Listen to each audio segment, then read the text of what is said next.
Hey everyone, and welcome to another edition of Risky Business. My name's Patrick Gray. We'll be talking through the week's news in just a moment with Adam Boileau, and then it will be time for this week's sponsor interview with Paul Wells from Kroll Cyber. Kroll runs a huge incident response practice, and Paul's joining us to talk about incident response preparedness.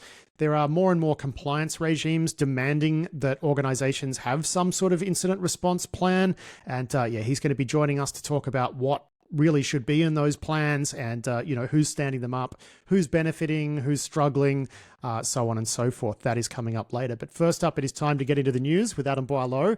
And we'll be talking about some more technical news items a little bit later on, like we've got some ransomware hitting Iran, we've got some SonicWall related drama, we've got Microsoft bringing back vulnerabilities from the dead by unpatching them. There's a few things to get through there. But we're going to start off by talking about the US Department of Justice's big announcement last week, where the part that got a lot of attention was that it turned out RT or an affiliated entity had been giving millions of dollars to right-wing YouTubers in the United States so that they could bang on about Kremlin talking points. And that obviously got a lot of attention. But there were a few components to this action, aside from the tenant media stuff, including the DOJ taking down something like 32 typo squatting domains that redirected to Kremlin propaganda, so fake news websites and whatnot.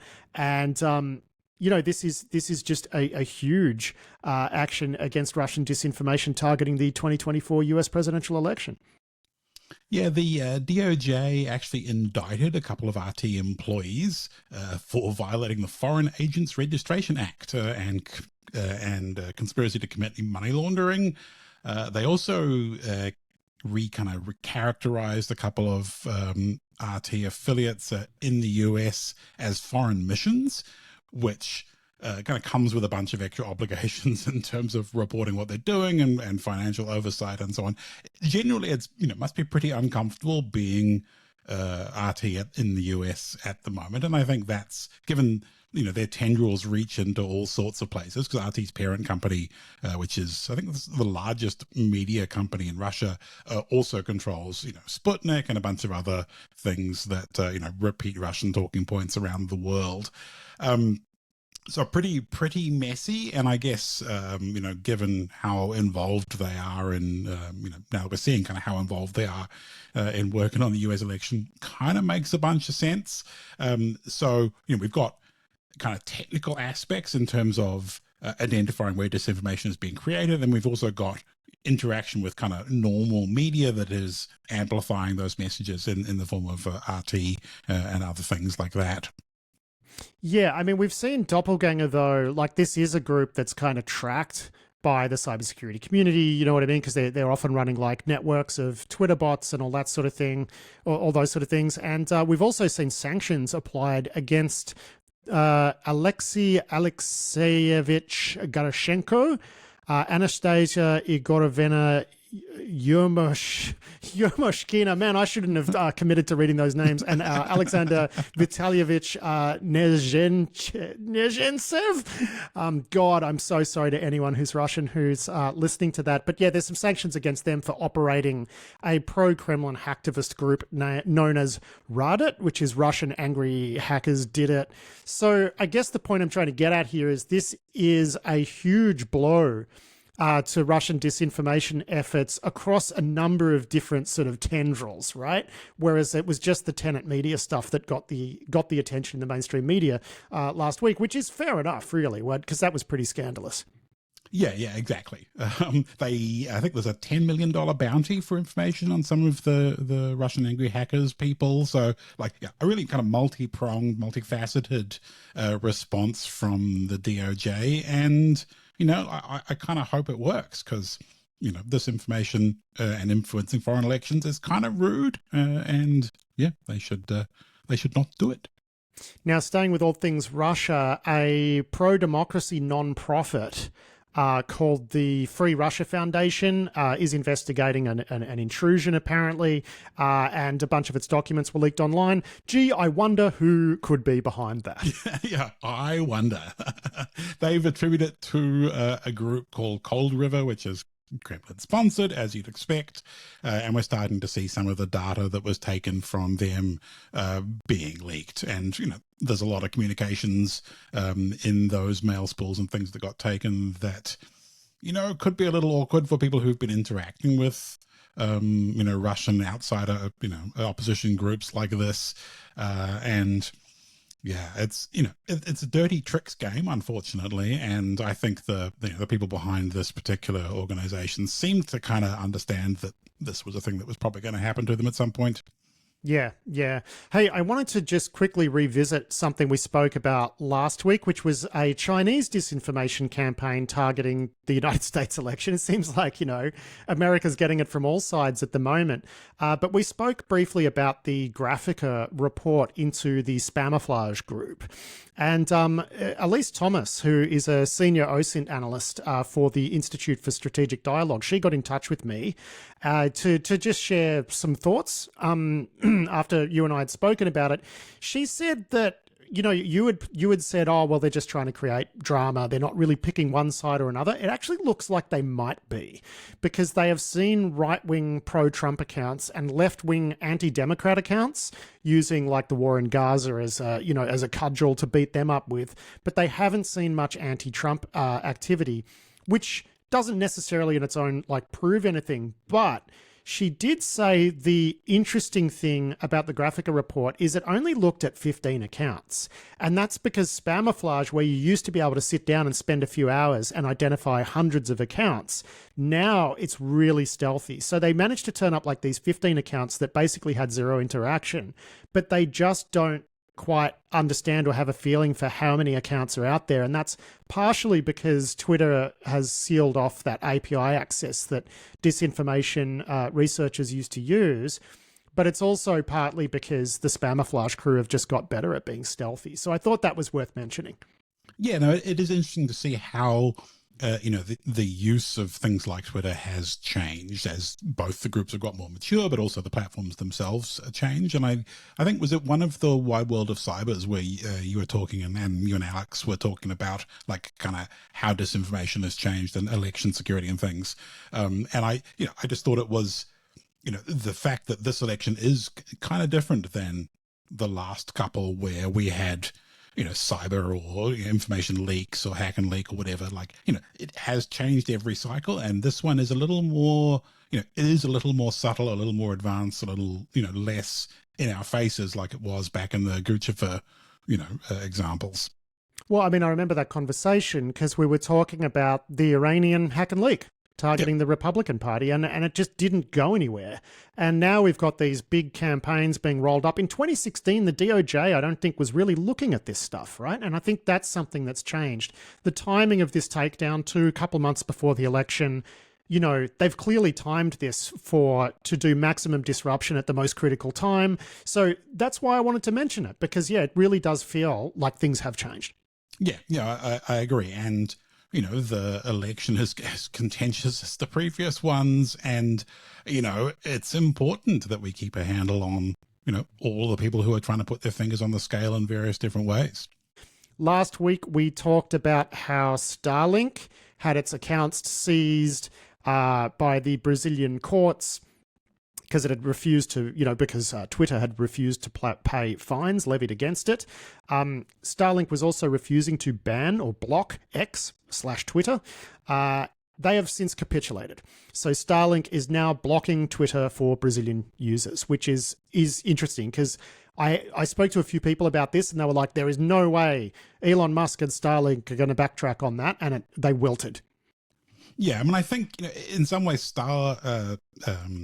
SpaceX and Starlink in particular, SpaceX feels like a much more mature company in a lot of ways compared to, Musk's other, ramblings and things going on, because Starlink is so important to the US government, so important to the US military, and so important to many other, organizations and places around the world in ways that, Twitter is kind of a sideshow, right? And but Starlink is not. And I think, SpaceX, both because of its regulatory obligations, but also like it's a much more real business than Twitter is. Like, I think just has to take stuff a little bit more seriously. And, by virtue of being where Musk's, current rise to stardom started, like SpaceX has a very capable Elon Musk wrangling department, clearly, because like they've managed to kind of succeed and work around him. And so like there must be a whole team that's just kind of like involved in managing the Muskness. And it feels like, they have prevailed at their job because clearly they're pretty good at it. Yeah, well, look, just another thing on the X ban in Brazil. Lily Hay Newman over at Wired has written up a piece titled "Why It's So Hard to Fully Block X in Brazil." So, okay, sure, they're having a problem with like regional ISPs not implementing the block. And some of them are just doing it with like, DNS filtering and whatever, which is pretty easy to get around.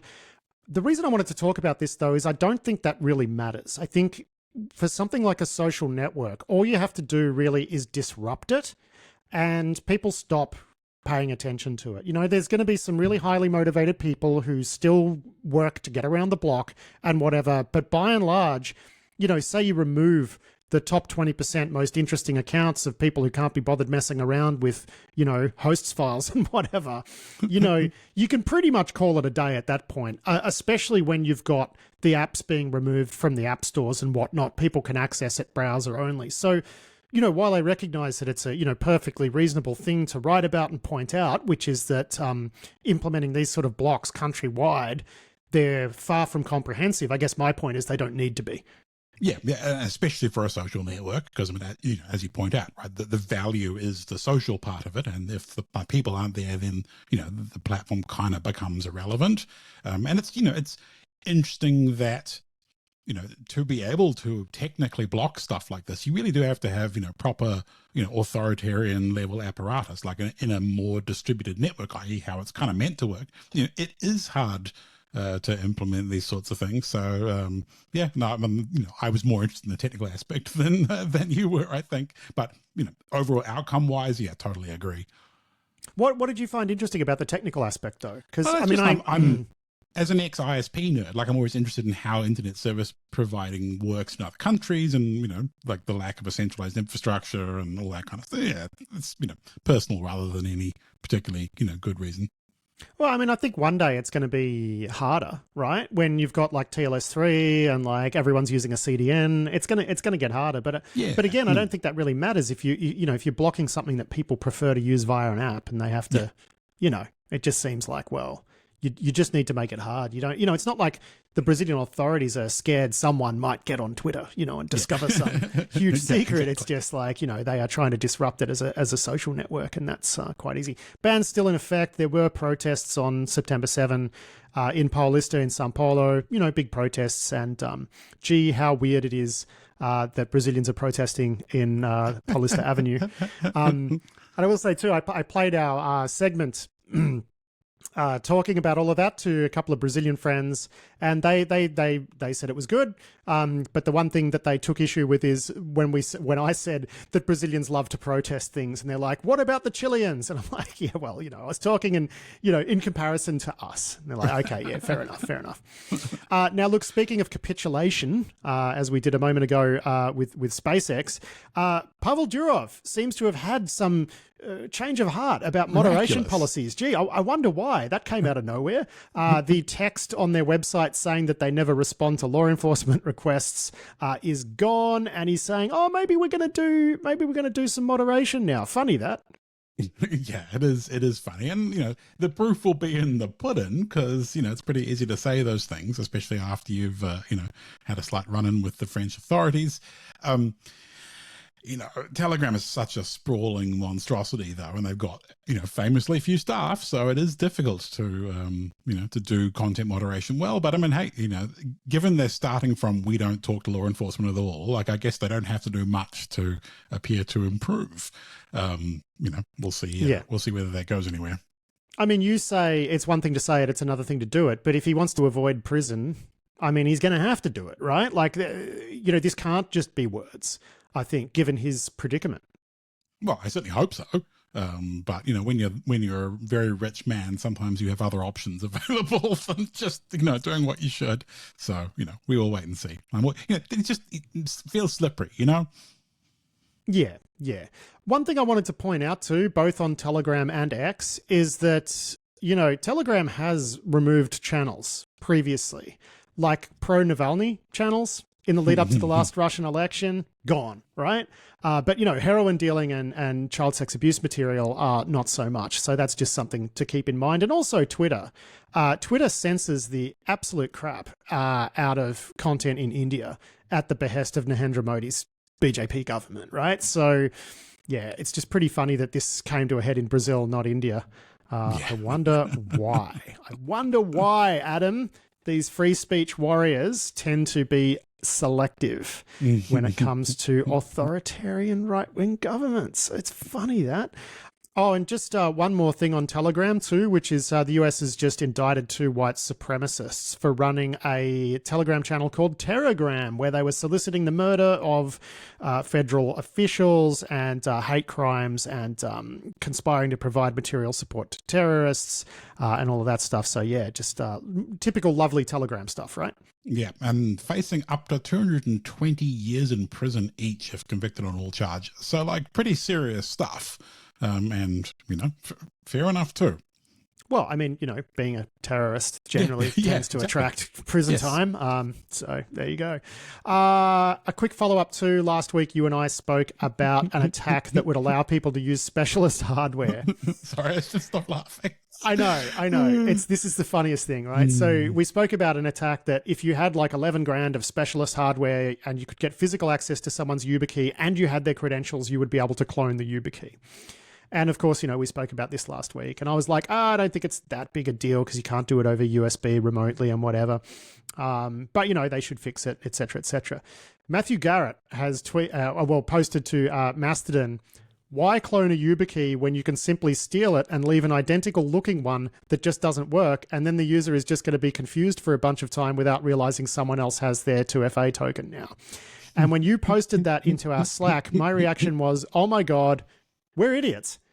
Yeah.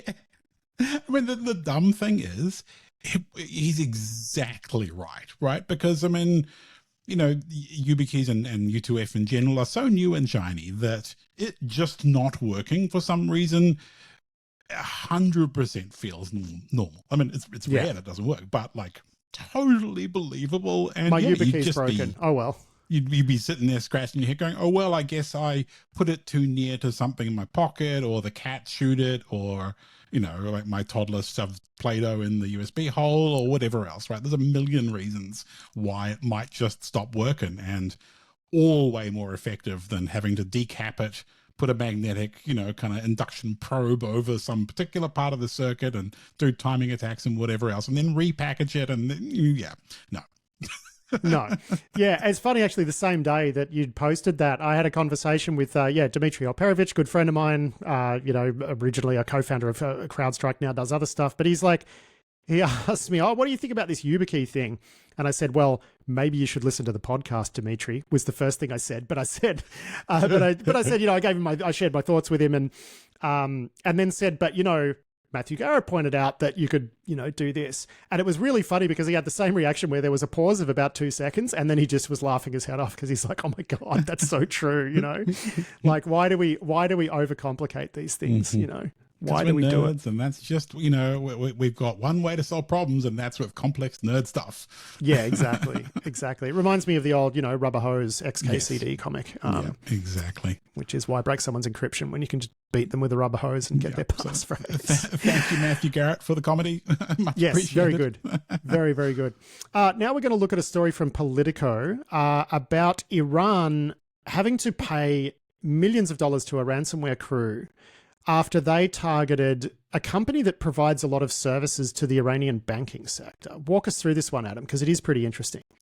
Yeah, so there's a company that provides services to like 20 out of 29 banks or kind of credit institutions in Iran. They got ransomware, a bunch of data taken. Apparently the data in question is, like credit card numbers, detailed credit card transactions, payment card, other, bank account transaction details, whole bunch of stuff. There was also some interruption to the services of ATMs around Iran when the original incident happened, which was a couple of months ago now.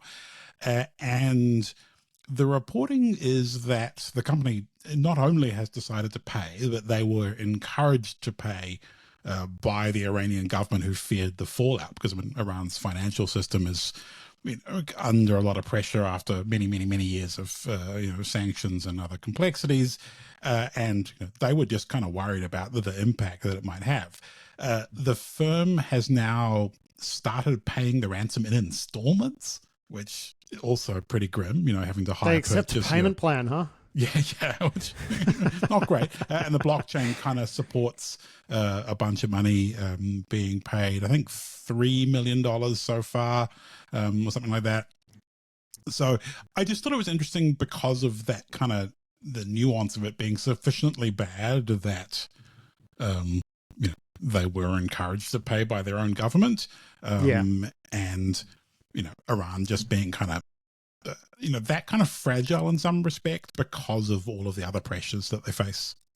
Yeah, it's interesting too, because the government there obviously is blaming Israel and the United States. It was kind of funny seeing Politico write, that accusation seemed plausible given the broader tensions between Israel, the US and Iran.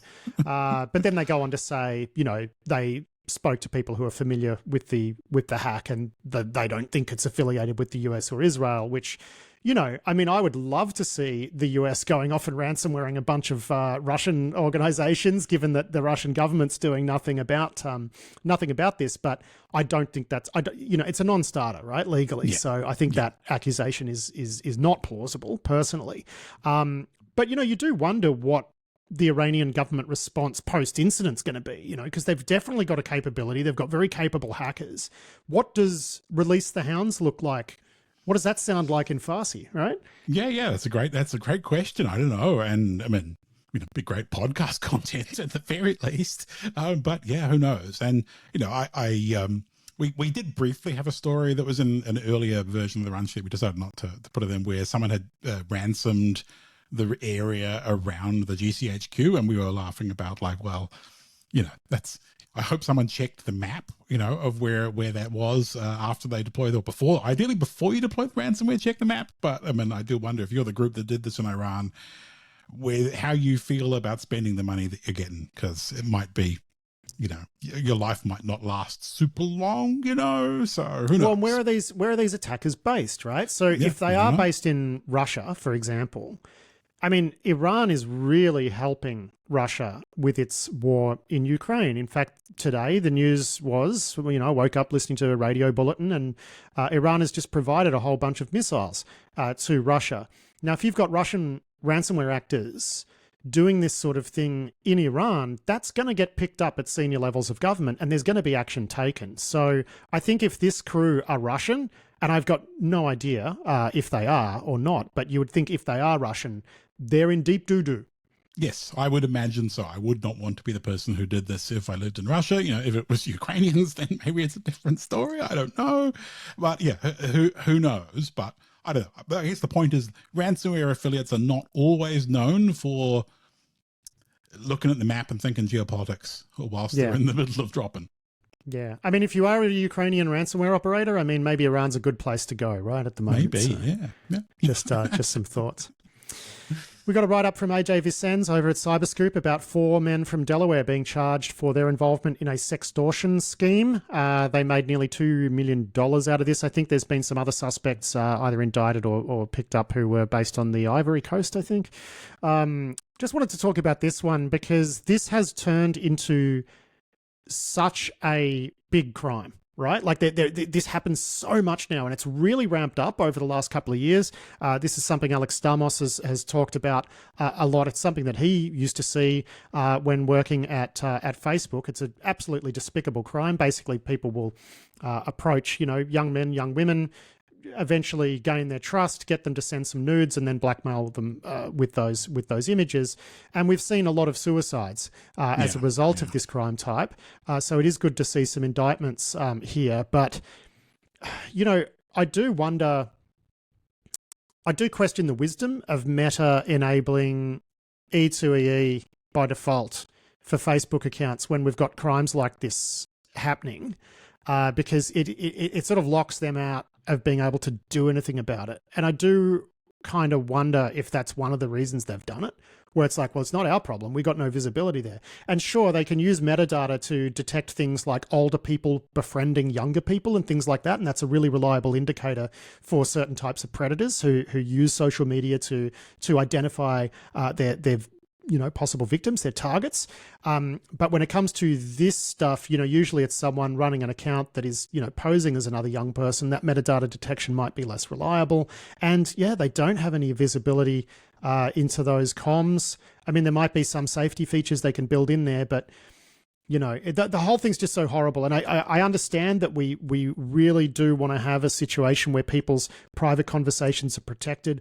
I wouldn't like it if my entire Facebook chat history got leaked because there was no E2EE on, 15 years of it or whatever. But there's a bunch to balance here. There really is.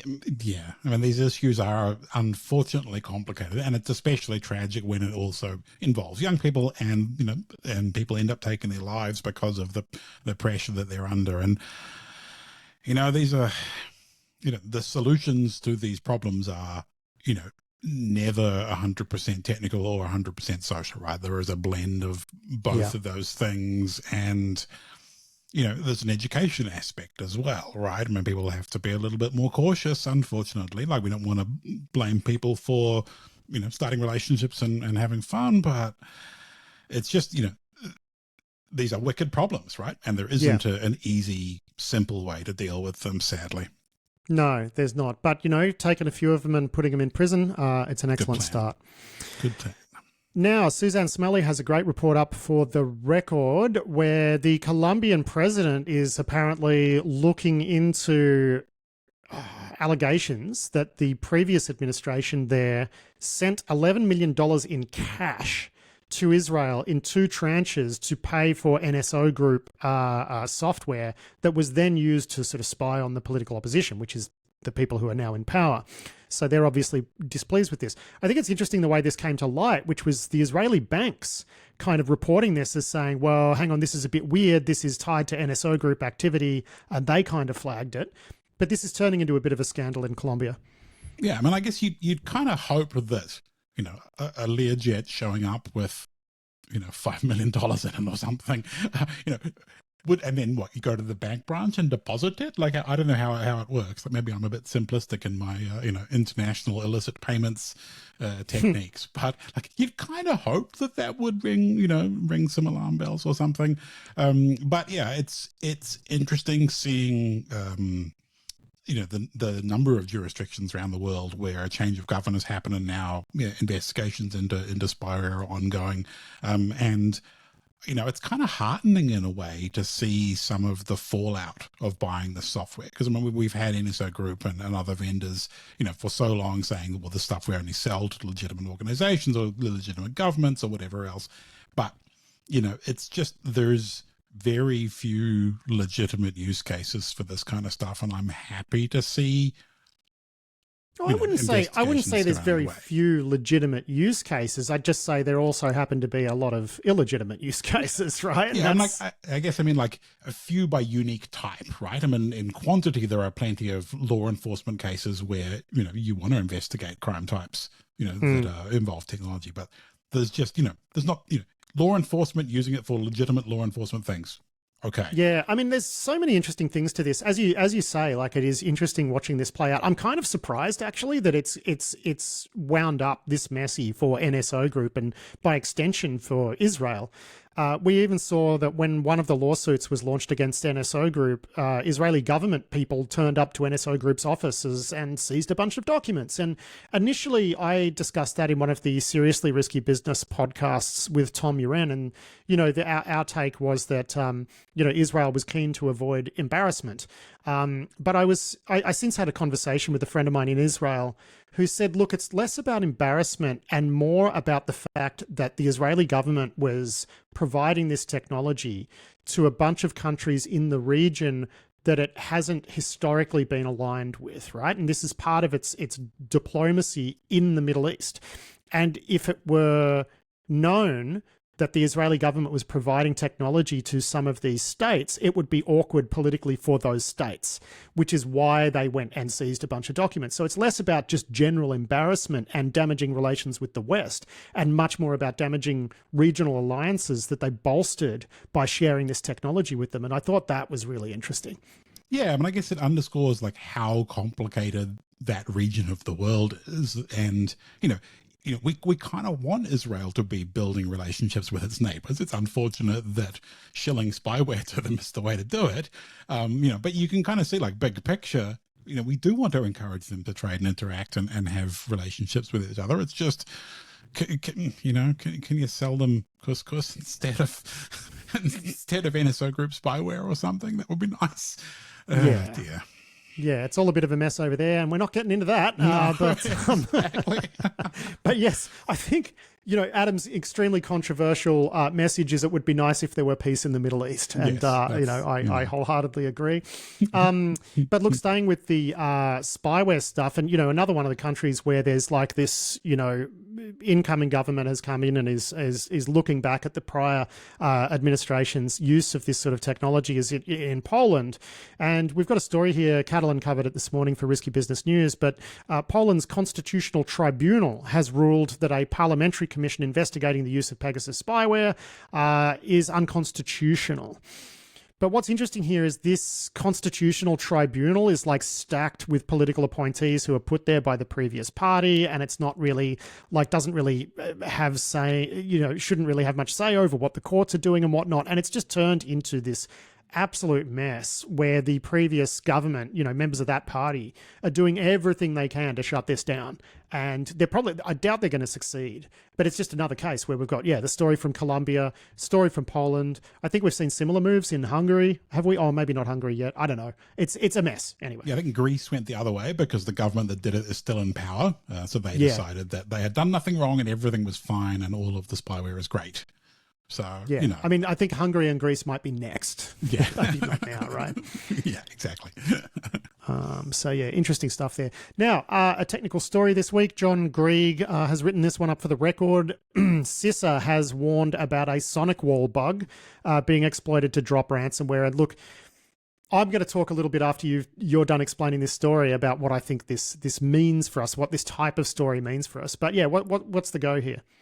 So the basic details of the flaw are still unclear, I think. There is some kind of bug that involves the SSL VPN components of SonicWall.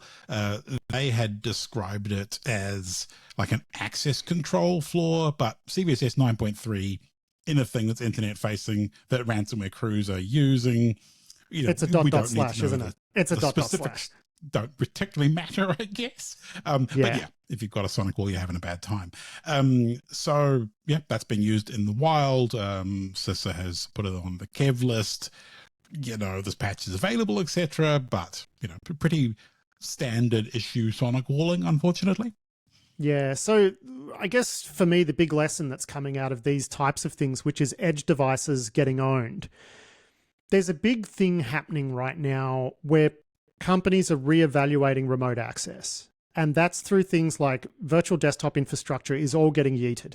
Citrix stuff is getting yeeted wherever possible. And, in the case of these types of controls, people are trying to get rid of these border devices, right?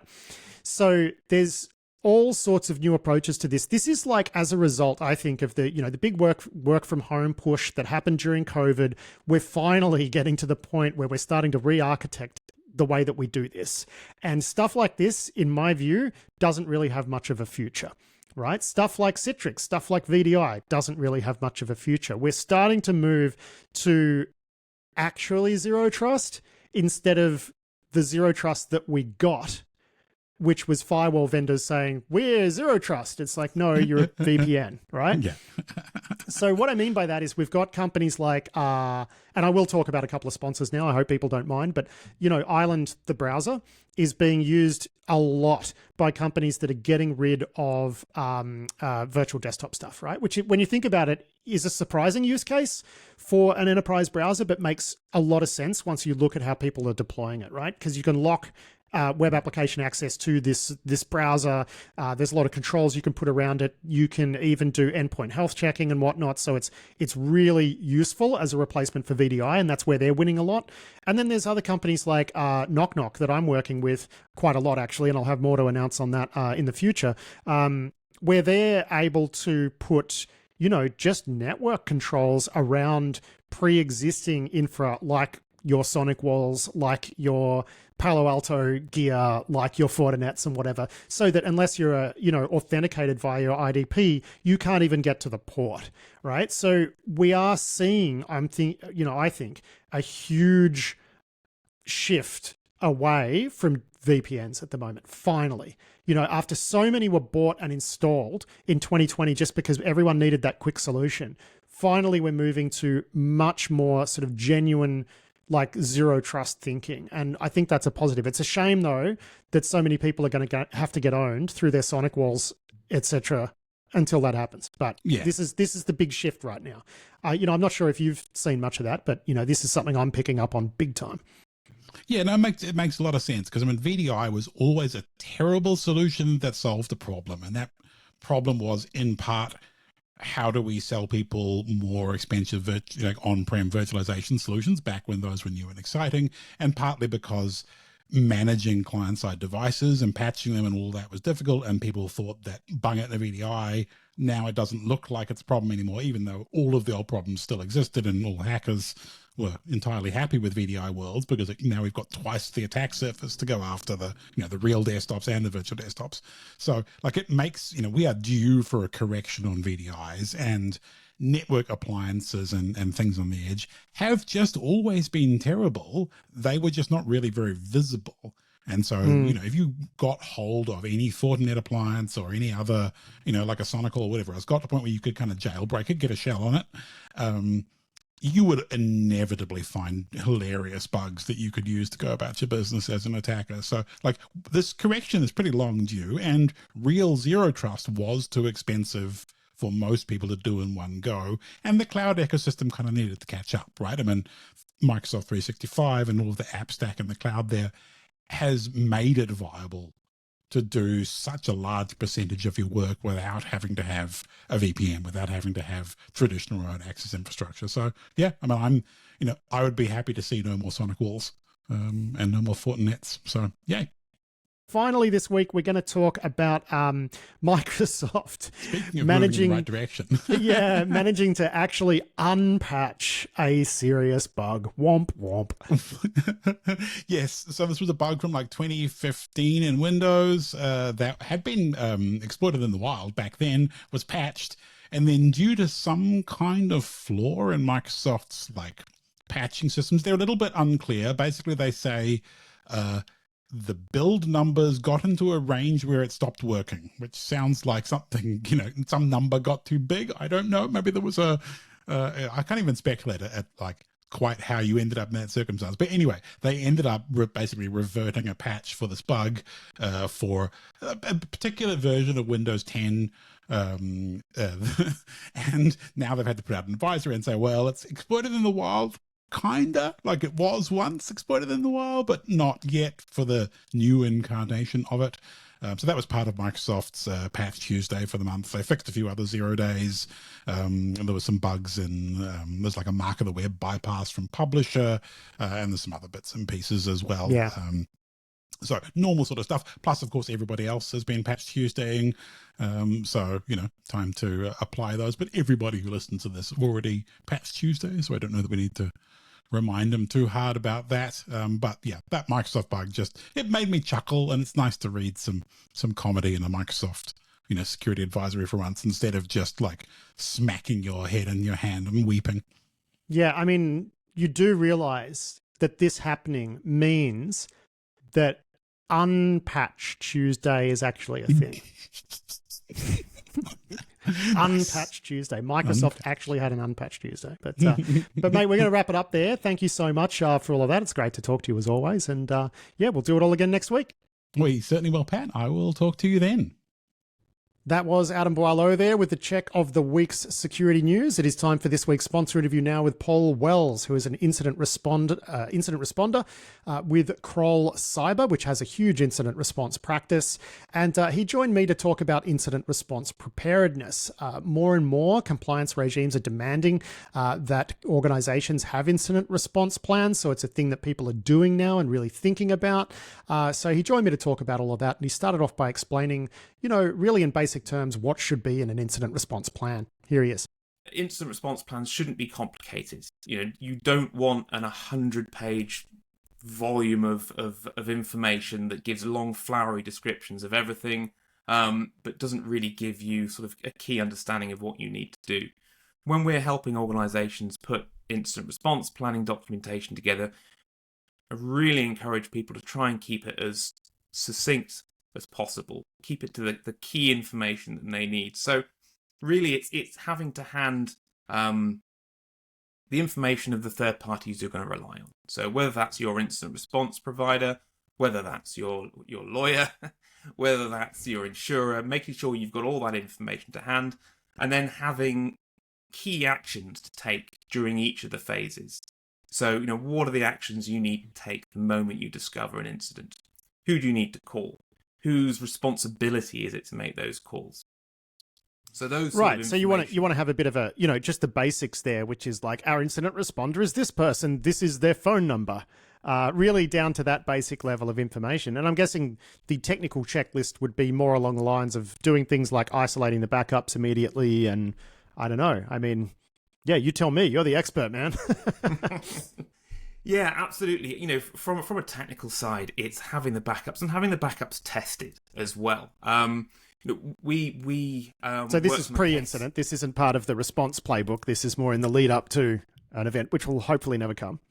Absolutely. We dealt with an incident last year where the organisation had pretty decent backups in place, and the IT team had tested them, and they said it takes us 12 hours, whatever it was, to restore their key systems from backups. So this was before Kroll was involved. But when they had this incident, the IT team confidently spoke to their senior management and said, we can have systems back up and running in 12 hours. Senior management took that information, communicated it to all their stakeholders. We'll be back online within 12 hours. Obviously, what they hadn't factored in is that isn't, when you're restoring from a major cybersecurity incident, it isn't just rolling back to your last known good. You've also got to check that. Did you have any persistence mechanisms within there? You've got to reset. Did I just restore the attacker's malware, basically, is what you got to check, right? Exactly. So they ended up in a position that they thought they could restore within 12 hours. It was a lot longer than that. It caused them further problems because they hadn't really tested the recovery in an actual or in a kind of simulated cybersecurity incident. Well, I suppose when you're testing an individual backup, that's one thing. But when you're congesting your network trying to do a whole bunch of systems at once, I mean, I'm guessing you're going to run into issues like that, right? Yeah, of course. And you're going to run into those issues as well when you're under kind of increased management pressure to get this stuff done as quickly as possible. So a lot of what we talk to clients about is having kind of senior management understanding of exactly what the technical teams are going to have to do, the sort of timescales that are involved as well. There was an incident not very long ago where the organisation had immutable backups.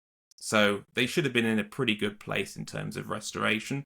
But the technical teams were under a huge amount of pressure to get those backups restored as quickly as possible. So they had one team who was working on pushing out the agents onto the machines so they could then do the backups from AWS. They also had another team who were working on reconfiguring switches at the same time. So as they were reconfiguring the switches, they managed to interrupt the rollout of the agent.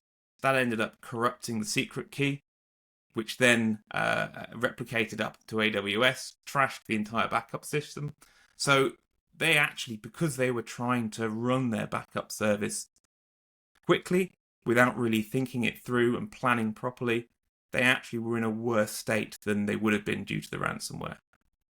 We always hear talk of how dwell times have come down, right? The time between when someone has first got their, decent privileged access on a network and when they escalate their attack and, do the thing. And I've often wondered if, and you're in a great position to answer this, I've often wondered if ransomware attackers in particular, because they're the sort of people who tend to come up against backups, I've often wondered if they wait now so that they can be sure that those accounts that they've compromised or the malware they've put in place does come back with the backups. Is that something that they consciously do now? I don't know if I've seen that. We have... There you go, pro tip from me to the ransomware operators. Free one. We do see that they certainly go out of their way to make sure that they've hit the key stuff. They're interested in making sure they've hit the domain controllers, that they've hit the any backup systems that they've got. In terms of looking for kind of having persistence within the backups, it wouldn't surprise me if that's the way things go. We've certainly seen reinfections from people restoring to bad backups. Yeah. I mean, what's your strategy for dealing with that, right? Because how do you evict when, I've got this visual image of those, 10-pin things that you hit and they keep bouncing back up. How do you actually deal with that when you've got, I mean, I suppose you'd have to just selectively back up data, right? And do fresh installs of everything and, I don't know, roll back your directories and creds. And I don't even know. That's why I'm asking you, man. That sounds like a nightmare. We often talk about, with containment, we'll have an immediate containment strategy and then an extended containment strategy. So your immediate containment strategy is going to be things like resetting passwords, looking for indicators of compromise, making sure you've got no immediate kind of risk within the infrastructure. Then your extended containment is going to be more of a slower process of bringing systems back online into secure enclaves, making sure they're checked properly before they're brought back into production. And really that kind of having a good strategy for recovery alongside probably a strategy for ransom negotiation as well, or at least communication, so you can kind of keep that process rolling, keep the attackers talking to you whilst you're ensuring that your environment is safe and secure. Because they've string them along before they just decide to get angry and keep damaging more, right? That's it, because they're going to be pretty unlikely to try and get back in and trash you if they think that you're in a position that you might pay. Yeah. So how much of a difference does it make when you go into an organization that's done some of this preparation work versus one that hasn't? I mean, is it just a very clear difference, or does it vary team by team and org by org? Because Really I imagine you might go into some places that have just got really great teams, and even though they haven't done much preparation, they're able to respond well. You might go into other places that are very well prepared, but the team's not so good and the wheels fall off. I mean, I'm just trying to get a sense of how much of this is about the team versus how much of it is about the preparation work and having the right stuff in a binder on the shelf. I think the two things go hand in hand. Good teams tend to have done good preparation because good tech people, good cyber people, good managers, they don't like risk. And one of the ways you're going to mitigate that risk is preparing for incidents. So it does make a big difference when we're working with an organization that has done preparation. And it tends to come down to understanding who's responsible for these actions. So it's not just having a list of actions, it's having clear responsibility and ownership of those actions. Whose responsibility actually is it to make sure that we have an incident management call every single day till we get through it, or every couple of hours till we get through it. Which room are we going to be in? Who's running the room? Who's in the room? Who's in charge? Who's this? I mean, I sort of see exactly what you mean. Even just having those, because trying to figure that out on the fly, God, when you're under that much pressure, it's not something you want to be doing then. Exactly, and that's where stuff really goes wrong. And communications is the big one as well. Whose job actually is it to send communications out to your staff to let them know what's going on? And to make sure that you're giving them the right message as well. And sometimes that kind of communication, if you don't have a clear process in place for who gets to sign off on communication, you can end up where you spend days and days with a message kind of going around. Is it legal's job to sign it off? Well, we now need to get the tech people to look at it to make sure it's accurate. Well, now the CEO wants to have a look at it as well. And before you know it, it's 72 hours have passed and you've not even got a basic message out to your staff. Yeah. So let me ask you this. What sort of proportion of enterprises out there actually have done this work? And is that percentage changing? Is this something people are increasingly realizing they're having to do? Is it rare that you encounter someone who's done the preparation? Is it more often than not? Like, I'm just trying to get a sense of how common this is. It's definitely increasing. We see a lot of organizations coming to people like Kroll, looking for assistance with putting incident response plans together, putting playbooks together for specific incident types, and also running tabletop exercises or purple team exercises to, rehearse their teams going through this. I think, especially as we see increased regulation as well, both within the EU and other regulators as well around the globe, taking increased interest in this ability for organizations to have resilience, operational resilience through cyber incidents. But I'm guessing people with these sort of plans are still kind of the minority. I mean, you've said it's increasing. You haven't really told us what the state is now. I think it's difficult for me to say what it is in terms of a percentage. You're more likely to run into people who have plans, right? Because part of their plan would be to ring you. Yeah, that's it. But we do still see a lot of organizations who try and do things on the hoof. And we can help them. And we certainly do help them get through incidents. But in terms of having that plan in place so they know who they're calling, that's certainly really important. Well, Paul Wells, an incident responder, has a message for all of the listeners and viewers, which is please, oh please, go and do some incident response preparation, so that if you have to call him and his merry band of incident responders, things run a little smoother. Paul Wells, thank you so much for joining us for that interview. Very interesting stuff. Thank you, Pat. That was Paul Wells from Kroll Cyber there. And great to chat to him about all of that. Big thanks to Kroll for supporting Risky Business. And that is it for this week's show. I do hope you enjoyed it. I'll be back tomorrow with another edition of the Seriously Risky Business podcast in the Risky Business News RSS feed. But until then, I've been Patrick Gray. Thanks for listening.